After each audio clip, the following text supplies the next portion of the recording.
मित्रांनो, आज आपण एक महत्त्वाचा विषय पाहणार आहोत की शेतीवरती इन्कम टॅक्स भरावा लागतो का? तर याचं उत्तर आहे नाही.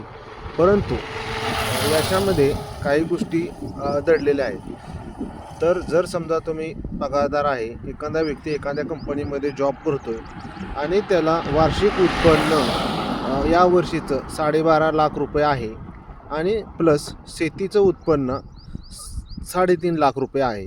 तर त्याच्या पगारावरती हा इन्कम टॅक्स आपल्याला भरावा लागतो. मग त्यासाठी तुमच्या इन्कम टॅक्स फॉर्ममध्ये तुम्हाला तुमचं ॲग्रिकल्चर इन्कम दाखवणं आवश्यक असतं.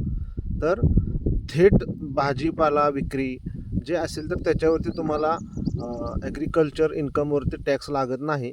परंतु तुम्ही जर नोकरी करत असाल आणि त्याच्यावरती तुम्हाला जर काही ॲग्रिकल्चर इन्कम प्राप्त झाला, तर त्याच्यावरती तुम्हाला इन्कम टॅक्स भरणं आवश्यक असते.